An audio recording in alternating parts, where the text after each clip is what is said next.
बलूचिस्तान की ग्वादर यूनिवर्सिटी के vice chancellor का अगवा, तालीम पर खौफ का साया क्यों?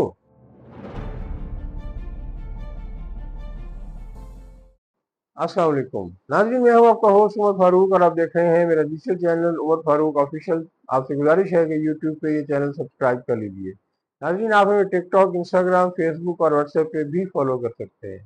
आज आपके सामने एक ऐसे दर्दनाक और तशवीशनाक मौजू के साथ हाजिर हूँ जिसने पूरे बलूचिस्तान के तालीमी हलकों को हिला कर रख दिया है और पूरे मुल्क के तालीमी हलकों से वाबस्ता लोग तशवीश में मुब्तला हैं। नाज़रीन, ग्वादर यूनिवर्सिटी के vice chancellor professor doctor Abdul Razzaq Sabir, pro vice chancellor doctor Syed Manzoor Ahmed, lecturer doctor Mohammad Irshad Ahmed और इनके ड्राइवर मोहम्मद हातम, ये चारों अफराद 13 मई 2026 को ग्वादर से कोयटा की तरफ एक सरकारी मीटिंग के लिए जा रहे थे कि मस्तों के करीब खाद कुचरा के इलाके में नामालूम मुसल्लह अफवाद ने उन्हें अगवा कर लिया। नाजरीन, अब तकरीबन 10-11 दिन गुजर चुके हैं मगर इनकी बाजियाबी की कोई मुस्बत खबर नहीं आई। सिक्योरिटी फोर्सेस, पुलिस, लेवीज और हसास इदारे सर्च ऑपरेशंस कर रहे हैं। इलाके को सील कर दिया गया है मगर नतीजा अब तक सिफर है। ये वाकया सिर्फ 4 अफराद का अगवा नहीं बल्कि बलूचिस्तान की तालीम, असातिज़ा की सिक्योरिटी और नौजवान नस्ल के मुस्तकबिल पर बड़ा सवाल बनकर सामने आया है। दोस्तों, जरा सोचें, ग्वादर वो शहर जो पाकिस्तान का मुस्तकबिल कहलाता है, गहरे पानियों की आमादगाह है, सी पैक का दिल है, जहां बंदरगाह, मादनियात और बड़ी बड़ी तरक्याती स्कीमें चल रही हैं। वहां की यूनिवर्सिटी के आला तरीन ओहदेदार अगर महफूज नहीं तो फिर आम उस्ताद, तालिब इल्म और वालदैन कैसे महफूज हो सकते हैं और सुख का सांस ले सकते हैं? ये वाकया बलूचिस्तान के तालीमी माहौल पर एक गहरा और कारी जख्म है। दोस्तों, बलूचिस्तान पाकिस्तान का सबसे बड़ा सूबा है, रकबे के लिहाज से सबसे वसी, कुदरती वसाइल से माला माल, मगर बदकिस्मती से तालीमी शरह के लिहाज से सबसे पीछे।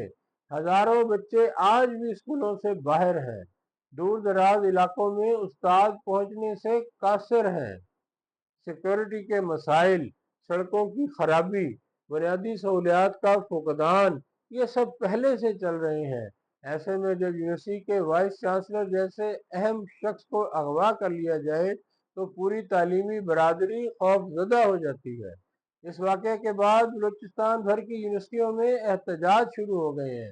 असातिज़ा तंजीमों ने क्लासेस का बाइकाट किया, मुजाहरे किए और हुकूमत से फौरी और देरपा कार्रवाई करने का मुतालबा किया है। एक उस्ताद ने कहा कि हम खुद जब खौफ के साए में जिंदा होंगे तो हम कौम के बच्चों को आज़ाद सोच, इल्म और हुनर के दर्स से कैसे दे सकते हैं?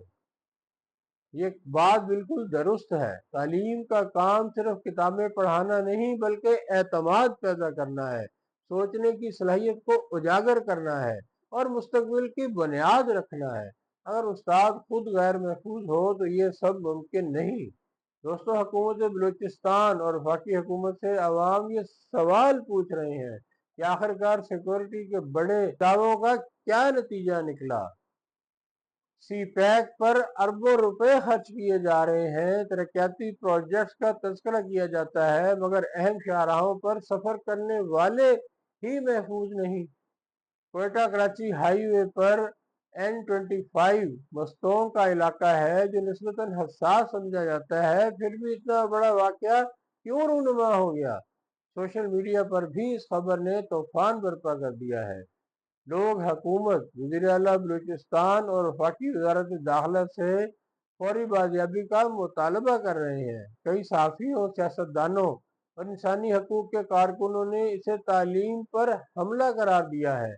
एक तरफ बलूचिस्तान में नौजवानों को दहशत गर्दी और अलहदगी पसंदी से दूर रखने की बात की जाती है, दूसरी तरफ तालीम के सतूनों को निशाना बनाया जाता है। ये कैसे मुमकिन है?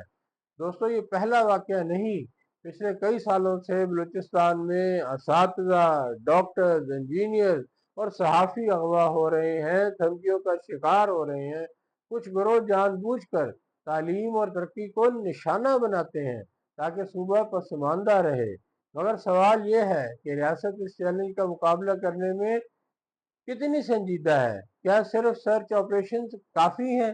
क्या इंटेलिजेंस नेटवर्क मजीद मजबूत नहीं किया जा सकता? क्या मकामी कबायली अमायदीन और अवाम को एतमाद में लेकर हल तलाश नहीं किया जा सकता?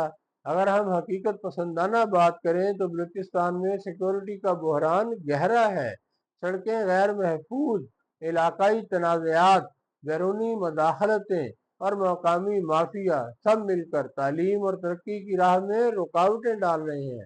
हुकूमत को अब सिर्फ तकरीरों से आगे बढ़कर अमली इकदाम करने चाहिए। मसलन हसास रूट्स पर मुस्तकिल सिक्योरिटी चौकियां और गश्त बढ़ाना, असातिज़ा और यूनिवर्सिटी अमले के लिए खसूसी प्रोटेक्शन प्लान, मकामी कम्युनिटीज़ के साथ बेहतर तावन और एतमाद साजी, तालीमी इदारों में सिक्योरिटी के मेयार को बेहतर बनाना, अगवा या अगवा बराए तावान को किसी सूरत भी बर्दाश्त न करने की सख्त पॉलिसी पर अमल दरामद। दोस्तों, बलूचिस्तान को बंदूकों की ताकत से नहीं, इल्म की रोशनी से मजबूत किया जा सकता है। उस्ताद महफूज होगा तो तालिब इल्म पर एतमाद करेगा, तालिब इल्म पर एतमाद होगा तो वो तालीम हासिल करेगा, तालीम हासिल होगी तो सूबा तरक्की करेगा। ये एक सिलसिला है जो आज टूट रहा है। हम बलूचिस्तान के नौजवानों से, बलूचिस्तान के भाइयों से, बलूची अपने पाकिस्तानियों से गुजारिश करेंगे, कोई गुजारिश समझें। आप लोगों का, आपके बुजुर्गों का पाकिस्तान बनाने में बहुत बड़ा किरदार है। रियासत पाकिस्तान है तो हम सब हैं। आप सबको रियासत पाकिस्तान का साथ देना चाहिए। इसी में आपकी सूबे की तरक्की का राज मुज़मिर है। नाजरीन, हम आपको ये भी बताते चलें कि हायर एजुकेशन कमीशन पाकिस्तान की चेयरमैन डॉक्टर नियाज अहमद अख्तर ने भी मुतलका इदारों से ये दरख्वास्त की है कि ग्वादर यूनिवर्सिटी के वाइस चांसलर और उनके साथ दीगर अगवा होने वाले अमले को जल्द अज जल्द बाजियाब किया जाए। उन्होंने इस ज़िमन में बराह रास्त मुतलका अफराद से बात भी की है और सोशल मीडिया पर भी अपनी इस तशवीश का इजहार किया है। और डॉक्टर नियाज अहमद अख्तर का ये कहना है कि वो इस मौके पे ग्वादर यूनिवर्सिटी के वाइस चांसलर, दीगर असातिज़ा और स्टाफ के साथ खड़े हैं और उनकी तमाम तर हमदर्दियाँ और दुआएं इन सब के साथ हैं। नाज़रीन, हम सब की भी ये दुआ है कि खुदा करे कि ये तमाम लोग जो अगवा हुए हैं जल्द अज जल्द सेहत और सलामती के साथ बाजियाब हो जाएं। बलूचिस्तान के अवाम, खास तौर पर तालीमी बरादरी बहुत मायूस और खौफजदा है। अगर इस मामले में ताख़ीर हुई तो खौफ मजीद फैलेगा और तालीम का निज़ाम कमज़ोर होगा। दोस्तों, आप क्या सोचते हैं? क्या बलूचिस्तान में तालीम वाकई महफूज है? क्या हुकूमत इस बहरान से निपटने में कामयाब हो रही है? अपनी राय कमेंट सेक्शन में ज़रूर दें। इस वीडियो को ज़्यादा से ज़्यादा शेयर करें ताकि ये आवाज़ बुलंद हो सके और ये मग़वी अफराद जल्द बाहिफाजत बाजियाब हो सकें। अल्लाह ताला बलूचिस्तान को अमन दे और पाकिस्तान को तरक्की दे। नाज़रीन, आपसे मुलाकात होगी अगले व्लॉग में। तब तक के लिए खुदा हाफिज़।